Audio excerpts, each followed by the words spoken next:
You're watching News First, and up next is a look at Action TV.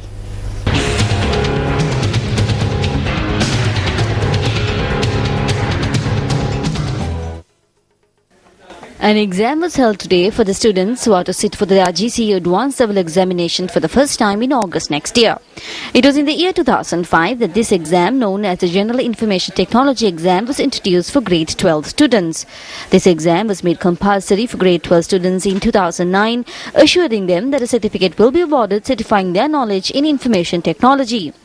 A syllabus aimed at improving IT knowledge of advanced level students, which was initiated by the former president, was formulated under the Secondary Education Development Program, which is funded by the World Bank. The General Information Technology exam paper is set based on this syllabus. Though there is a mechanism of teaching IT for 1 year and then holding an exam, the attitude of students towards this is not very positive. Most of our colleagues did not sit for the exam today. Students are reluctant to sit for the exam as they do not release results. At a backdrop where students who sat for this exam harbor such attitudes, two candidates who sat for this exam in the years 2011 and 2012 too expressed their views to Action TV. We sat for the exam in 2011 and we are yet to get the results. There is no point in doing this exam if we don't get a result sheet after studying for 2 years. The common factor that students who sat for this exam for the past 7 years had to say was that though they sat for the exam, they are yet to know the outcome. The former examination commissioner held this exam for 6 years and did not release the results, and it is for the second time that his successor held this exam today. Results of one exam which was held under his guidance are yet to be released.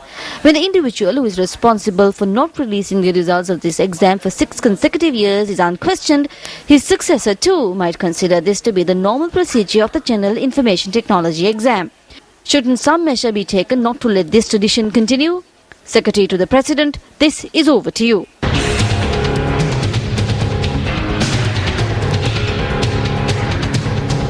Well, up next is a newspaper cartoon of the day, which we selected from amongst today's English newspapers.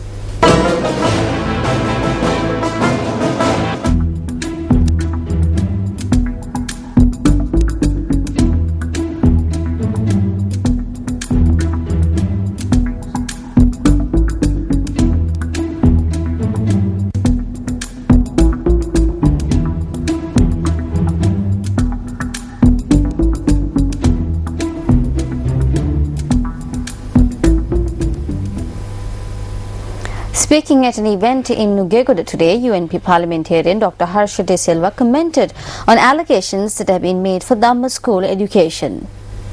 There are 9,444 Dhamma schools in this country. In the 2012 budget, a sum of 1.3 million was allocated for these schools. There are 2.6 million registered Dhamma school students. If you divide that 1.3 million among the 2.6 million students, you can see that the government has allocated 120 rupees per student for the entire year. That translates into 10 rupees a month or 2 rupees and 50 cents per Sunday. This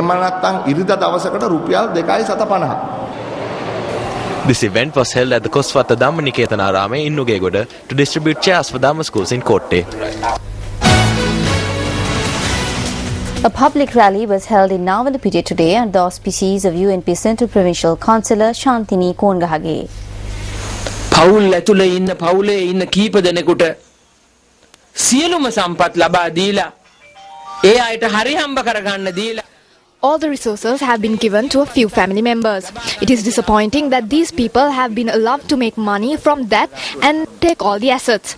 How many people from poor families and how many young men and women from their states, how many people from Navalapitiya have a strong economy where they can move forward with their lives? We must ask these questions today. තමන්ගේ ජීවිතේ ඉදිරියට ගෙනිය ගන්න පුළුවන් විදියට ඒ අයගේ ආර්ථිකය ශක්තිමත් වෙලා තියෙනවද කියන එක පිළිබඳව අද අපිට අහන්න සිද්ධ වෙනවා. The removal of private tourist campsites at the Yala National Reserve commenced yesterday.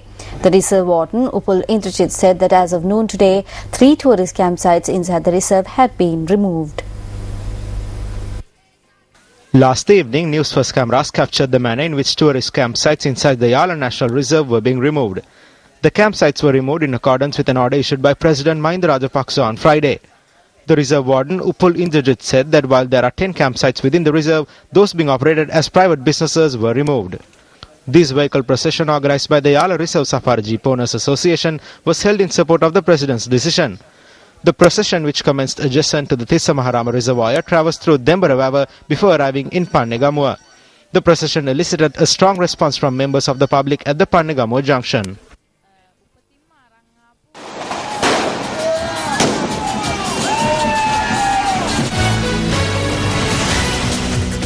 The Saraswati Puja of the Navaratri festival commenced today.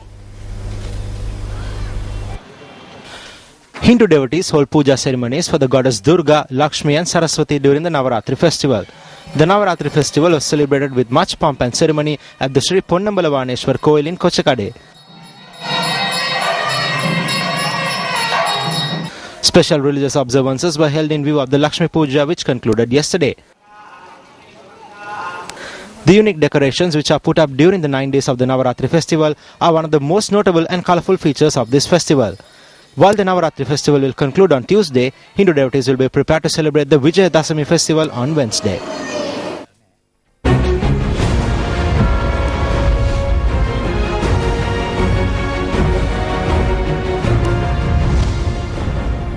Well, the third and final US presidential debate will be held tomorrow. The debate will be critical for both President Barack Obama and his challenger Mitt Romney as they prepare for the final showdown on the 6th of November, the US presidential elections. News for Shamir Rasuldin, who has been following the presidential race from New York, joins us now via Skype for an overview. Tomorrow is the final debate of the US presidential race between President Barack Obama and his challenger Mitt Romney. Now, tomorrow's debates would focus mainly on foreign policy issues, and many experts believe that President Barack Obama would have an edge over his challenger Mitt Romney at tomorrow's debate. Now, this is simply because Mitt Romney has been changing his policies constantly in respect of foreign policy issues during the last 16 months alone. According to analysts, Mitt Romney has changed his policies 12 times during the last 16 months alone in respect of foreign policy. Now, in the second US presidential debate, Obama and Romney faced a town hall style debate, both playing well to their camps. However, President Barack Obama came on top on the second US presidential debate, which was held here in New York, following his lackluster performance on the October 3rd US presidential debate, which was the first debate in the US presidential race. Now, Mitt Romney, of course, won the first US presidential debate. The second was won by President Barack Obama. And who will it be in the third? Now, News First, of course, will keep you fully updated. I'm Shamir Rasuldin reporting for News First from New York, USA. Well, thank you, Shamir, for that overview. Now, with the US presidential elections coming closer, campaign officers set up across the country are scrambling to assure committed voters and convince undecided voters to either vote Democratic candidate President Barack Obama or Republican candidate Governor Mitt Romney. News First Mahina Bangsu and Ramesh Bandar visited campaign officers set up in Richmond, Virginia, which is incidentally a key swing state in the 2012 US presidential elections, to take a first-hand look at the activities underway. There are thousands of campaign officers certified by either the Democratic Party or Republican Party set up across the United States, but the campaign officers in states identified as swing states are the busiest, with just 2 weeks more for the presidential elections. Walking into the campaign offices in Richmond in Virginia, it is evident that campaign officers are canvassing extensively to convince undecided voters. Typically, campaign officers have volunteers ranging from high school students to those doing full-time jobs who conduct door-to-door surveys, call residents to convince them to vote for the party, distribute bumper stickers, and organize campaign events, amongst a host of other things. At the Obama for America headquarters in Main Street, Virginia, it is a burst of blue, with the walls covered with murals and handmade posters, all made by volunteers who are mostly seen feeding data gathered on residents into computers and making phone calls to voters. At the Mitt Romney campaign headquarters in Grace Street, Richmond, too, it is the same scene. Banners and posters lying around, data filing, meetings and phone calls taking place. Before Abraham Lincoln was elected president, he was active and attempting to elect other members to the U.S. Congress. And in so doing, he wrote a letter in 1840 that has laid out really the fundamentals of what it is to run a modern campaign. The first is to identify your voters. Find the folks in your community who are committed to supporting your candidate. Second, identify all those voters who are on the fence, folks who are not committed to one side or the other. Third is to contact and persuade those voters who might be on the fence. And the fourth is to, as election day comes around, be sure that those voters that you have persuaded and those that were already persuaded, make sure that they get to the polls. The technology has changed a great deal since Lincoln's time, but the basic premise remains absolutely the same. We asked Deputy Secretary at the Virginia State Board of Elections how campaigning activities are monitored and regulated. Now, how does the Board of Elections really keep a tab on these campaigns that are carried out? How do they regulate it? How do they monitor it? Because sometimes campaigning can become a bit difficult for the residents. It can become a nuisance.